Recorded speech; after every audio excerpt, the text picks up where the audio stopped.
বিশ্বনবীর সাহাবী হানজালা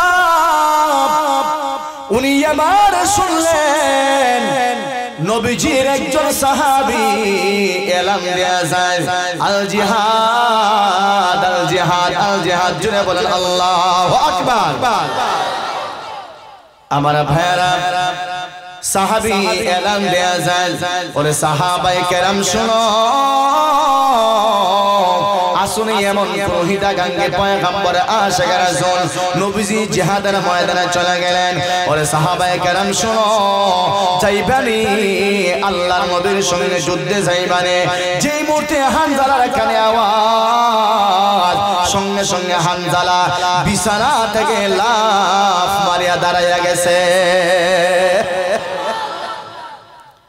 বিবি এবার হাতের মধ্যে ধরলেন ওরে স্বামী আমার তুমি কোথায় যাও? হানজালা এবার বললেন ওরে বিবি আমার শোনো আল্লাহর পয়গম্বর যুদ্ধে চলে গেলেন আমাকেও যাইতে হবে আর না হয় রে বিবি আমি আশিক রাসূল হইতে পারবো না। জুড়ে বলেন ঠিক না? আর না হয় আমরা আশিক রাসূল হইতে পারবো না। ওরে ভাই আমাদের দেশে আশিক রাসূল 2 নাম্বার আছে সাসা নাই 2 নাম্বার আশিক রাসূল নাই। ওরা শুধু জিলাপি খাওয়ার সময় পাওয়া যাইব বিরিয়ানি খাওয়ার সময় পাওয়া যাইব পয়গম্বরের ইজ্জত সম্মান রক্ষা করার জন্য যখন সিলেটের ময়দানে রাজপথে নামিয়া রক্ত দেওয়ার দরকার হয় তখন দেখা যায় রাস্তার জিলাপি নাই বিরিয়ানি নাই এরাও নাই। আর একটু জোরে এখন ঠিক কিনা? জিলাপি আছে আমরা আছি জিলাপি নাই আমরাও আসুন নিরহ জোরে হইল না। আমার ভাইয়েরা নবীজির সাহাবী হানজালা বিবিকে বললেন আমাকে যাইতে হবে আর না হয় আমি আশিক রাসূল হইতে পারবো না। আল্লাহর পয়গম্বরের সাহাবী হানজালা উনি বিনা গোসলে বের হয়ে গেলেন। বিবি বিছানা বলে স্বামী আমার গোসলটা করিয়া যাও। আল্লাহর পয়গম্বরের সাহাবী হানজালা বললেন ওরে বিবি আমার শোনো যদি তোমার গোসলের দরকার হয় এখন আমার গোসল দরকার নাই, যদি গোসল প্রয়োজন হয় আমার আশা মহান আল্লাহ আমার জান্নাতের ভিতরে গোসল দেওয়া দিতে পারে। হানজালা চলে গেলেন জিহাদের ময়দানে উনি ঢুকে গেলেন। এ মুসলমান উনি যুদ্ধ করলেন যুদ্ধ করতে করতে একটা পর্যায়ে উনি শাহাদাত বরণ করলেন। জোরে বলেন আল্লাহু আকবার। বিশ্বনবী সমস্ত সাহাবায়ে কেরামকে অর্ডার দিলেন এই সাহাবায়ে কেরাম আমার যত সাহাবায়ে কেরাম শাহাদাত বরণ করলো এক কথায় আল্লাহর জান্নাতে যারা চলে গেল তাদেরকে তোমরা এখানে আনো। আমার ভাইয়েরা সমস্ত সাহাবায়ে কেরামকে যখন এক জায়গায় জমা করা হইল হঠাৎ করে আল্লাহর পয়গম্বরের দরবারে হানজালার বিবি হাজির হয়ে গেছে। সুবহানাল্লাহ। হানজালার বিবি এবার বলল ওগো পয়গম্বর আমার স্বামীও চলে এসেছে, আমার স্বামী কোথায়?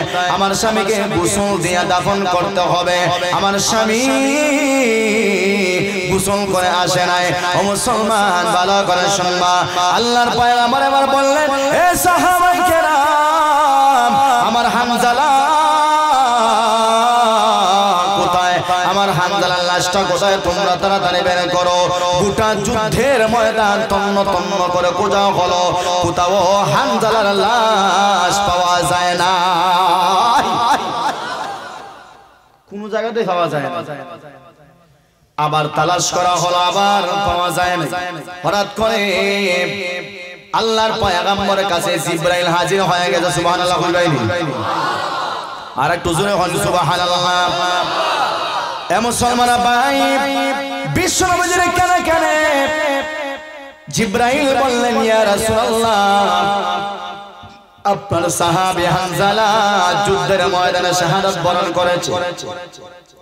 ওগো পয়গম্বর শোনো ওই দেখো না আকাশের দিকে তাকাইয়ে দেখো আপনার হানজালা আকাশের উপরে দেখা যায়। সুবহানাল্লাহ। আল্লাহর পয়গম্বর উপরে তাকাইলেন, দেখলেন হানজালার লাশটা আকাশের মধ্যে এরকম ভাসতেছে আর চুল দিয়া টপ টপ করে পানি পড়তেছে। জিবরাইল বললেন, ইয়া রাসূলুল্লাহ, ইয়া হাবিবাল্লাহ, ওগো পয়গম্বর, আপনার সাহাবী হানজালা নতুন বিবাহ করেছিল, গোসল করে সে যুদ্ধের মধ্যে আগমন করে নাই, আল্লাহর জন্য, আল্লাহর দ্বীনের জন্য, আপনার জন্য যুদ্ধে ঝাঁপিয়ে পড়েছে। আল্লাহর কাছে তার আমল এত পছন্দনীয় হয়েছে, এজন্য আমার আল্লাহ হানজালাকে জান্নাতের ঝর্ণার পানি দিয়া গোসল দেওয়া দিয়া দিছে। কাজে আর গোসলের দরকার নাই। এই তো আপনার হানজালা লাশ উপরে আছে, কিছুক্ষণ পর নিচে নামবে। আমার ভাইরা, পয়গম্বরের সাহাবী হানজালা রাদিয়াল্লাহু তাআলা আনহু লাশটাকে আল্লাহ জান্নাতের ঝর্ণার পানি দিয়া গোসল দেওয়াইলেন। সুবহানাল্লাহ, জোরে বলেন। কাজেই দিলের ভিতরে পয়গম্বরের মহব্বত থাকতে হবে আর আমাদের ঈমানটাকে সাহাবায়ে কেরামের ঈমানের মতো মজবুত বানাইতে হবে। আমার রাজ আছে তো ইনশাআল্লাহ। যতটুকু আলোচনা করলাম, আল্লাহ রাব্বুল আলামিন আমাদের সকলকে যেন আলোচনার উপর আমল করার তৌফিক দান করেন। সকলে জবান খুলে উচ্চ আওয়াজে বলেন আমিন। আর একটু জোরে বলেন আমিন। ওয়া